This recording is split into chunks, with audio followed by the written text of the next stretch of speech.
Thank you for listening to the Solanos Stories, a companion to the Smithsonian's traveling exhibit, Crossroads Change in Rural America, presented in downtown Trinidad, Colorado.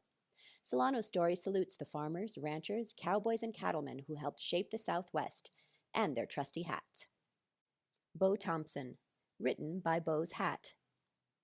There I sat upon a shelf in a box so deep and dark until the day Bo Thompson walked in, saying, "I'll take that one." Oh, happy days! I was soon 6 feet in the air atop my master's head, able to see for miles and miles. Through the years, I became a good listener and learned that Bo Thompson was born December 9th, 1926, to Joe Bill and Esther Davenport Thompson of Arch, New Mexico. Within a few years, the Thompsons were blessed with a second son, Jack Wayne, who was often loaded in the little red wagon and pulled round and round the barnyard by Bo while their parents milked umpteen old cows. On one of the rounds, the wagon tipped, dumping Jack, basket and all.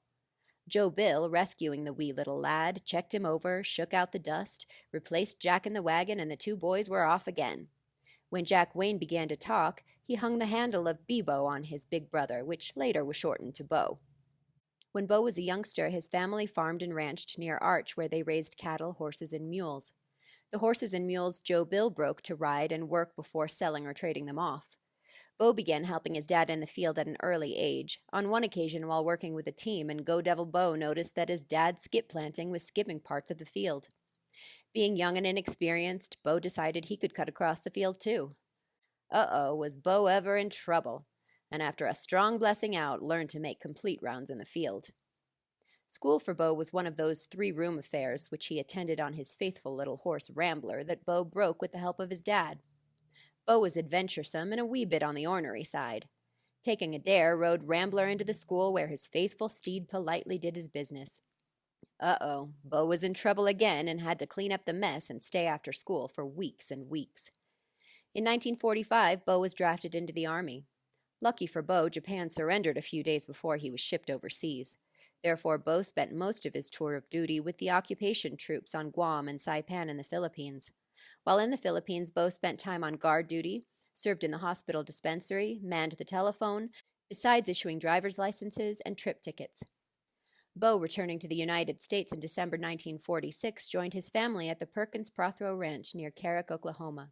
Within a few months, the Thompsons leased the Sims Place near Spring Creek, Texas, where they farmed and operated a small feedlot.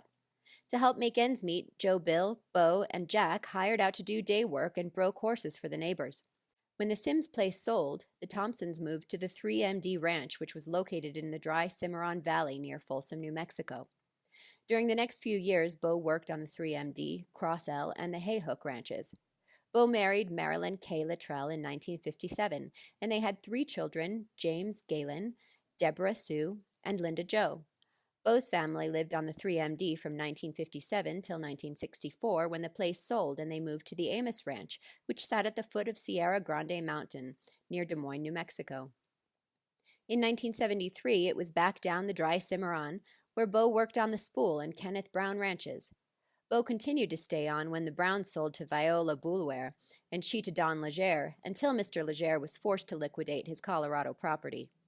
Bo, like most cowboys, was a jack of all trades. Bo's duties included caring for cattle, riding, roping, branding, windmilling, fencing, keeping the barns, corrals, and other buildings in good repair. During those years, Bo was often called upon to help the neighbors at brandings and occasionally with other chores. For several years, Bo's charges were Herefords, with a good disposition. However, there was an occasional hothead in the bunch, like old Longlegs, who wouldn't let her calf suck. Therefore, Bo penned old Longlegs in the chute and proceeded to try to milk that old range cow. But oh no, Longlegs, having other ideas, romped and reared until she busted the post coming out backwards over the top of Bo, never touching him, though she stomped all around. Spools ran horned cattle, and as always, there's 1 or 2 old cows in the bunch that are a wee bit mild, a lesson Bo learned when he tried to pen one old biddy who chased Bo round and round a post until he somehow managed to climb the post and perch there until the old biddy settled down. It was a warm spring day back in Seuss Canyon when Bo found an old cow down in the creek.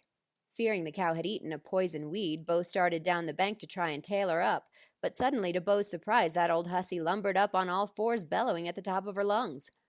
Bo Turning Tail was taking giant steps trying to stay ahead of her while yelling at Kay to get out of the pickup and let him in. Kay replied, "Go around." Bo excitedly yelled back, "No, get out so I can get in." Kay, the obedient wife, got out, walked around the front of the pickup, and climbed in on the other side.